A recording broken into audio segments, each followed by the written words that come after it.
मेरा नाम रिया है। मैं 26 साल की एक जवान और आत्मविश्वास से भरी लड़की हूँ। अपनी पढ़ाई पूरी करने के बाद मैंने एक अच्छी खासी नौकरी पकड़ ली। आज मेरा ऑफिस बंद था, तो मैंने सोचा कि थोड़ी शॉपिंग कर लूँ। मैं एक बड़े मॉल में गई, जहाँ मैंने अपने लिए कुछ कपड़े और ज़रूरी सामान खरीदा। मॉल से बाहर निकलते ही मुझे तेज़ धूप ने जैसे घेर लिया। गर्मी इतनी थी कि हवा भी जल रही थी। मैंने ऑटो रिक्शा पकड़ने की कोशिश की, लेकिन कोई रुकने को तैयार ही नहीं था। थककर मैंने फैसला किया कि थोड़ा पैदल चलकर आगे देखती हूँ, शायद कोई ऑटो मिल जाए। कुछ कदम चलते ही गर्मी ने मुझे जैसे निचोड़ लिया। मेरी आंखों के सामने अंधेरा सा छाने लगा और मैं लड़खड़ाने लगी। अचानक मेरा पैर फिसला और मैं गिरते गिरते बची। लेकिन इस हड़बड़ाहट में मैं सामने खड़े एक शख्स से टकरा गई। मेरी टक्कर इतनी जोरदार थी कि वह बेचारा जमीन पर जा गिरा। उसके हाथ में पकड़ा एक पुराना सा थैला भी इधर उधर बिखर गया। मुझे देखते ही शर्मिंदगी ने मुझे जकड़ लिया। मैंने जल्दी से उसकी तरफ हाथ बढ़ाया और उसे उठाने की कोशिश की। माफ करें, मुझे सचमुच बहुत अफसोस है। आपको चोट तो नहीं लगी? मैंने घबराते हुए पूछा। वह शख्स, जो शायद मेरे पिता की उम्र का होगा, पसीने से तरबतर था। उसने अपने कपड़े झाड़े और हल्की सी मुस्कान के साथ कहा, कोई बात नहीं बेटी, लेकिन अगर तुम मेरी एक मदद कर सको तो मैं तुम्हारा जिंदगी भर एहसान नहीं भूलूंगा। उसके चेहरे पर एक अजीब सी उदासी थी, जो मेरे दिल को छू गई। मैंने पूछा, कैसी मदद अंकल? वह थोड़ा झिंझका, फिर बोला, मैं काम की तलाश में हूं। जहां काम करता था वह दुकान कुछ महीने पहले बंद हो गई। अब हर दिन सुबह से शाम तक काम ढूंढता हूं, लेकिन मेरी उम्र की वजह से कोई मौका नहीं देता। अगर तुम्हारे पास कोई छोटा मोटा काम हो तो मुझे बता देना। मैं मेहनत से काम करता हूं। उसकी बातें सुनकर मेरे मन में एक अजीब सी बेचैनी उठी। उसका चेहरा देखकर मुझे अपने पापा की याद आ गई। मेरे पापा भी ऐसे ही सौम्य और मेहनती इंसान थे। मैंने देखा कि उसने मेरे हाथ से शॉपिंग बैग ले लिया और बोला, चलो बेटी, मैं तुम्हें ऑटो तक छोड़ देता हूँ। बस इसके बदले थोड़े पैसे दे देना। उसकी हालत देखकर मेरा दिल पसीज गया। मैंने कहा, अंकल मेरे पास गाड़ी नहीं है। मैं तो ऑटो ढूंढ रही थी। लेकिन अगर आपको कोई परेशानी ना हो तो आप मेरे साथ मेरे घर चल सकते हैं। मुझे घर के काम के लिए किसी की जरूरत है। मेरी बात सुनकर उसके चेहरे पर एक हल्की सी चमक आ गई। उसने कहा, बेटी मेरा नाम श्यामलाल है। मैं दूसरे शहर से यहाँ आया हूँ। अपनी बेटी की शादी के लिए पैसे जोड़ रहा था, लेकिन हालात ने मुझे यहाँ ला पटका। उसकी बातें सुनकर मेरी आंखें नम हो आईं। मुझे अपनी जिंदगी के कुछ पुराने पल याद आने लगे। मैंने उसे तसल्ली दी, श्याम अंकल, आप बिल्कुल परेशान ना हो, सब ठीक हो जाएगा। घर पहुंचकर मैंने श्याम अंकल को घर का काम समझाया। मैंने कहा, आपको बस घर की थोड़ी सी सफाई करनी होगी और कुछ छोटे मोटे काम। मैं अकेली रहती हूं तो ज्यादा गंदगी नहीं होती, लेकिन मेरे पास वक्त कम होता है। श्याम अंकल ने मुस्कुराते हुए कहा, बेटी तू फिक्र न कर, मुझे घर का काम भी आता है और खाना बनाने में भी मैं उस्ताद हूं। थोड़ी ही देर में उन्होंने मेरे लिए इतना स्वादिष्ट खाना बनाया कि मैं दंग रह गई। मैं एक बिजी नौकरी पेशा औरत थी। ऑफिस के काम और घर की जिम्मेदारियों के बीच मैं हमेशा थक जाती थी। इसलिए मैंने श्याम अंकल से कहा, अब आप इस घर की सारी जिम्मेदारी संभाल लीजिए। मैं आपको अच्छी तनख्वाह दूंगी। मेरे पास पैसों की कोई कमी नहीं थी, लेकिन जिंदगी में अकेलापन हमेशा खलता था। मैंने श्याम अंकल को घर में ही एक कमरा दे दिया। इतना बड़ा घर था और मैं अकेली। दरअसल मेरी जिंदगी की कहानी कुछ ऐसी है। मैं एक शादीशुदा औरत थी, लेकिन कुछ साल पहले मैंने अपने पति का घर छोड़ दिया। मेरे ससुराल वालों ने मुझे मेरे सपनों से दूर रखना चाहा। मैंने कॉलेज में दिन रात मेहनत करके अपनी डिग्री हासिल की थी। मेरा सपना था कि मैं अपने पैरों पर खड़ी होऊं, कुछ बनूं। लेकिन शादी के बाद जब मुझे एक बड़ी कंपनी में नौकरी का मौका मिला, तो मेरी सास ने साफ मना कर दिया। मेरे पति अनिरुद्ध ने भी उनका साथ दिया। जब मैंने अपने माता पिता से इस बारे में बात की, तो उन्होंने कहा, बेटी ससुराल में उनकी मर्जी से चलना पड़ता है। उनकी बातें सुनकर मेरा दिल टूट गया। शादी से पहले पापा ने मुझसे वादा किया था कि मैं शादी के बाद नौकरी कर सकती हूँ, लेकिन अब वे भी ससुराल वालों की तरफदारी कर रहे थे। मैंने बचपन से एक बात सीखी थी, जो मेरे सपनों को नहीं समझता, मेरे दिल में उसकी जगह नहीं। गुस्से और दुख में मैंने सब छोड़ दिया। मैंने अपने पति और माता पिता से दूरी बना ली। पापा ने मुझे बहुत समझाया, रिया, ये दुनिया अकेली लड़की के लिए आसान नहीं है। एक दिन तुम्हें मेरी बात याद आएगी। उस वक्त मैंने उनकी बात अनसुनी कर दी और अपनी नौकरी शुरू कर दी। आज मैं एक कामयाब औरत हूँ। मेरी सैलरी अच्छी है और मैं एक मशहूर कंपनी में काम करती हूँ। लेकिन जब मैं रात को थक कर घर लौटती हूँ, तो अकेलापन मुझे घेर लेता है। मुझे अपने मम्मी पापा की बहुत याद आती है। वे मुझे इतना प्यार करते थे। मेरे पति ने भी मेरे लिए बहुत कुछ किया था। घर में नौकरानी रखी थी ताकि मुझे काम न करना पड़े। लेकिन अब जब मैं अकेले रह रही हूँ, मुझे सारे काम खुद करने पड़ते हैं। हर बार जब मैं अपनी डिग्री, अपनी नौकरी और अपनी आज़ादी को देखती हूँ, तो मुझे लगता है कि मैंने सही फैसला लिया। लेकिन फिर भी कहीं न कहीं मेरे मन में एक खालीपन रहता है। मेरे पापा कहते थे कि लड़कियों का काम घर संभालना है। मैं इस बात से सहमत नहीं थी। मेरा मानना था कि लड़कियां भी लड़कों की तरह अपने सपनों को पूरा कर सकती हैं, घर को आर्थिक रूप से संभाल सकती हैं। आज मैंने अपने सपने पूरे किए, लेकिन घर के काम और अकेलेपन ने मुझे थका दिया। श्याम अंकल का साथ मुझे एक नई उम्मीद दे रहा था। शायद अब मैं अपने काम और जिंदगी को थोड़ा बेहतर तरीके से संभाल पाऊंगी। मेरी जिंदगी में श्याम अंकल के आने के बाद से सब कुछ बदल सा गया था। पहले मैं ऑफिस से इतनी थकी लौटती थी कि रात का खाना बनाना तो दूर, कई बार भूखे पेट ही सो जाती थी। लेकिन अब श्याम अंकल ने घर की सारी जिम्मेदारियां अपने कंधों पर ले ली थीं। मैंने उन्हें सिर्फ घर की सफाई और छोटे-मोटे काम के लिए रखा था, लेकिन उन्होंने खुद ही खाना बनाने का जिम्मा उठा लिया। उनका बनाया खाना इतना लाजवाब होता कि अब मैं बाहर का खाना मंगवाना भूल ही गई थी।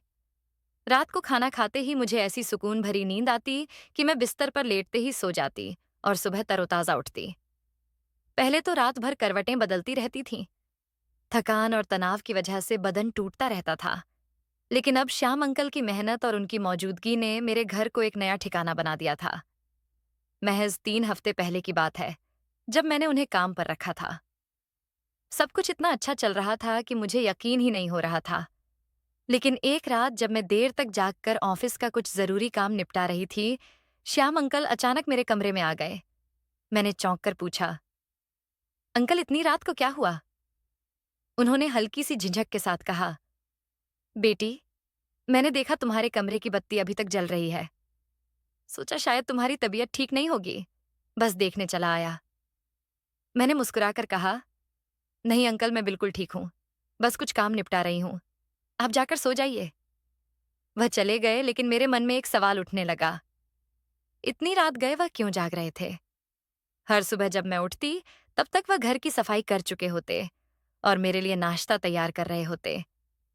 फिर इतनी रात तक जागने की क्या जरूरत थी? मैंने खुद को तसल्ली दी और सो गई। लेकिन कहीं न कहीं मेरे मन में एक हल्का सा शक जाग गया। मैं श्याम अंकल को ज्यादा नहीं जानती थी। इतने कम वक्त में मैंने उन पर इतना भरोसा कर लिया था कि उन्हें अपने घर में जगह दे दी।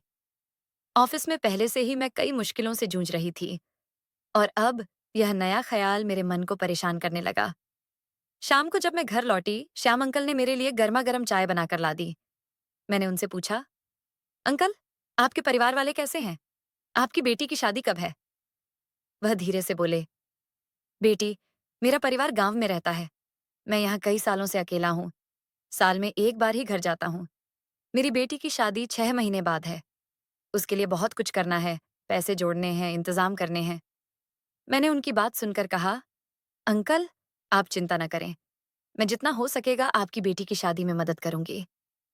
उनके चेहरे पर एक हल्की सी मुस्कान फैल गई। वह चाय का कप रखकर चले गए, लेकिन मेरे मन का शक अभी भी कायम था। मैंने सोचा क्यों ना एक बार उनकी सच्चाई को परख लिया जाए।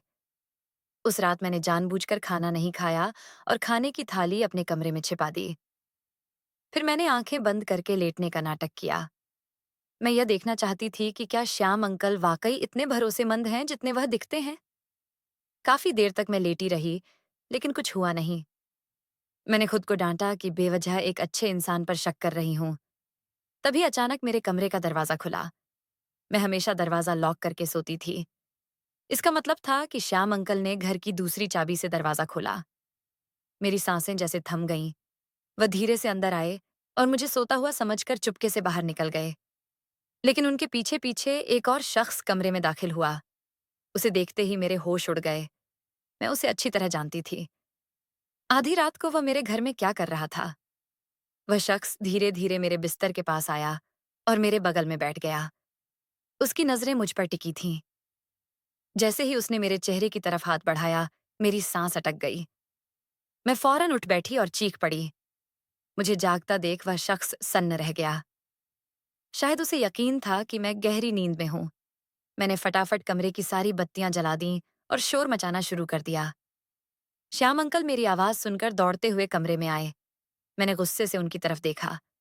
वह सिर झुकाए चुपचाप खड़े थे। मैंने उस शख्स का कॉलर पकड़ा और गुस्से में पूछा, तुम इस वक्त मेरे घर में क्या कर रहे हो? मुझे अच्छे से पता था कि वह यहाँ क्यों आया था। जब मैं इस शहर में नौकरी के लिए आई थी, तब मुझे अंदाजा था कि दुनिया में अच्छे लोगों के साथ साथ कुछ ऐसे लोग भी हैं जो मौका देखकर फायदा उठाने की फिराक में रहते हैं, खासकर तब जब एक लड़की अकेली हो। मेरी नौकरी एक बड़ी कंपनी में थी, लेकिन वहां का मैनेजर विक्रम मेरे लिए सिरदर्द बन चुका था। मैं जवान और खूबसूरत थी, और यही मेरी ताकत अब मेरे लिए मुसीबत बन रही थी। विक्रम की नजरें हर वक्त मुझ पर रहती थीं। वह मेरे लुक्स पर इस कदर फिदा था कि उसने ऑफिस में मेरा जीना मुहाल कर दिया था।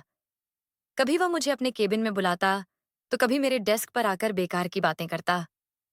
उसकी बातें इतनी असहज होती कि मैं शर्म से पानी पानी हो जाती। मैं किसी सहकर्मी से इस बारे में बात भी नहीं कर पाती थी, क्योंकि मुझे डर था कि लोग मेरे बारे में गलत सोचेंगे। विक्रम ने जब देखा कि मैं उसकी बातों में नहीं आ रही, तो उसने मुझे लालच देना शुरू कर दिया। वह कहता, रिया, मैं तुम्हें कंपनी में ऊंची पोस्ट दिला सकता हूँ। बस तुम्हें मेरे साथ थोड़ा समय बिताना होगा। मुझे उसकी नीयत का पता था।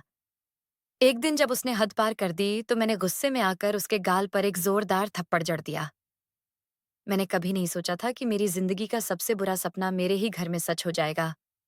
विक्रम मेरा ऑफिस मैनेजर, जिसकी गंदी नजरों से मैं महीनों से बच रही थी, एक रात विक्रम मेरे कमरे में खड़ा था। वह 50 साल का शादीशुदा आदमी था, जिसके बच्चे मेरी उम्र के थे, लेकिन उसकी सोच इतनी नीच थी कि उसे मेरे साथ ऐसी हरकत करने में जरा भी शर्म नहीं आई। उस रात जब मैंने उसे अपने सामने देखा, मेरा गुस्सा और डर दोनों एक साथ उबल पड़े। मैंने उसका कॉलर पकड़ा और चीख कर पूछा, तुम मेरे घर में क्या कर रहे हो? विक्रम ने बेशर्मी से मुस्कुराते हुए कहा, रिया, तुमने ऑफिस में मेरी बेइज्जती की थी। अब मैं तुमसे हिसाब बराबर करना चाहता हूँ। उसकी बात सुनकर मेरे होश उड़ गए। उसने बताया कि उसने जानबूझकर श्याम अंकल को मेरे रास्ते में भेजा था। श्याम अंकल, जिन्हें मैंने अपने घर में नौकरी दी थी, दरअसल विक्रम के इशारे पर मेरे घर आए थे। उन्होंने मेरे घर की हर छोटी बड़ी बात विक्रम को बताई थी। विक्रम को मेरे अकेले रहने का फायदा उठाना था। वह मुझे ब्लैकमेल करके अपनी गंदी ख्वाहिशें पूरी करना चाहता था। लेकिन शुक्र है, उसकी साजिश कामयाब होने से पहले ही उसकी सच्चाई मेरे सामने आ गई। मैंने तुरंत पुलिस को बुलाया और सारी बात खुलकर बता दी। विक्रम को पुलिस ने हिरासत में ले लिया। श्याम अंकल मेरे सामने सिर झुकाए खड़े थे। उन्होंने मुझसे माफी मांगी और कहा, बेटी, मैं मजबूर था। मालिक ने वादा किया था कि अगर मैं उनकी बात मानूंगा, तो मेरी बेटी की शादी धूमधाम से होगी। मैं अपनी बेटी के लिए कुछ भी करने को तैयार था, लेकिन आज मुझे एहसास हो रहा है कि मैंने एक बेटी की इज्जत को दांव पर लगा दिया। उनकी बात सुनकर मेरा दिल पिघल गया। मैंने देखा कि वह सचमुच पछता रहे थे। मैंने उन्हें माफ कर दिया और एक और मौका देते हुए अपने घर पर ही काम पर रख लिया। लेकिन मेरे मन में एक बात बार बार गूंज रही थी। मेरे पापा हमेशा कहते थे, बेटी, इस दुनिया में अकेली लड़की के लिए मुश्किलें बहुत हैं। अपने परिवार के पास रहो, वहां तुम सबसे सुरक्षित हो। उस रात मुझे उनकी बातें याद आ रही थीं। विक्रम की गिरफ्तारी की खबर कंपनी में आग की तरह फैल गई। उसे तुरंत नौकरी से निकाल दिया गया। लेकिन इस घटना ने मुझे इतना हिला दिया कि मैं अगले ही दिन अपने मम्मी पापा से मिलने उनके घर चली गई। मैं उनसे माफी मांगना चाहती थी। मैंने उनकी बातों को गलत समझा था, लेकिन अब मुझे एहसास हो रहा था कि वे मेरे भले के लिए ही बोलते थे। जब मैं घर पहुंची, तो मम्मी पापा मुझे देखकर इतने खुश हुए कि उनकी आंखें भर आईं। उन्होंने मुझे गले से लगा लिया। मैंने पापा से कहा, पापा, मैं अब एक अच्छी नौकरी कर रही हूँ। मैंने अपनी जिंदगी में बहुत कुछ हासिल किया है, लेकिन अब मुझे लगता है कि मैंने आपको और मम्मी को बहुत दुख दिया। अगर आप चाहें तो मैं अब शादी के लिए तैयार हूँ। पापा ने मुस्कुराते हुए पूछा, क्या तुम्हें कोई पसंद आ गया है बेटी? मैंने हंसकर कहा, नहीं पापा, आप जिसे ठीक समझें उससे मेरी शादी करवा दें। लेकिन आपको क्या लगता है? अनिरुद्ध ने मेरा इंतज़ार किया होगा? उसने तो अब तक दूसरी शादी कर ली होगी। पापा ने मेरी बात सुनकर गहरी सांस ली और बोले, रिया, तुम गलत समझ रही हो। अनिरुद्ध ने तुम्हारा इंतज़ार किया है। उसने आज तक दूसरी शादी नहीं की। वह तुमसे बहुत प्यार करता था और अभी भी करता है। ये सुनकर मेरी आंखें छलक पड़ीं। मैंने कभी नहीं सोचा था कि अनिरुद्ध इतने सालों तक मेरा इंतज़ार करता रहेगा। उसी शाम पापा ने अनिरुद्ध को घर बुलाया। जब वह आया तो मैं उसे देखकर भावुक हो गई। उसने मुझसे माफ़ी मांगी और कहा, रिया, मुझे तुम्हारे सपनों का सम्मान करना चाहिए था, लेकिन मैं उस वक्त गलत था। मैंने भी उससे माफ़ी मांगी। मैंने कहा, मैंने भी जल्दबाजी में सब छोड़ दिया। मुझे तुम्हें और सासू माँ को समझाने की कोशिश करनी चाहिए थी। उसके बाद मैं अनिरुद्ध के साथ अपने ससुराल लौट गई। मेरी सास ने मुझे गर्मजोशी से गले लगाया। अब उन्हें मेरी नौकरी से कोई आपत्ति नहीं थी। इस पूरे अनुभव ने मुझे एक बात सिखाई। अगर आपको एक अच्छा जीवन साथी मिले, तो आप शादी के बाद भी अपने सपनों को पूरा कर सकते हैं। इस दुनिया में कुछ लोग आपका फायदा उठाने की कोशिश करते हैं, लेकिन अगर आपके अपने आप के साथ हैं, तो कोई भी मुश्किल आपको हरा नहीं सकती। मैंने अपने परिवार, अपने प्यार और अपनी नौकरी को एक नया मौका दिया। श्याम अंकल मेरे घर में अब भी काम करते हैं और उनकी बेटी की शादी में मैंने उनकी मदद की। आज मेरी जिंदगी एक नए रास्ते पर है, जहां मेरे सपने और मेरा परिवार दोनों साथ साथ चल रहे हैं। आशा करती हूँ आपको हमारी कहानी अच्छी लगी होगी। अगर आपको हमारी कहानी अच्छी लगी, तो वीडियो को लाइक और शेयर करें। चैनल को सब्सक्राइब करें।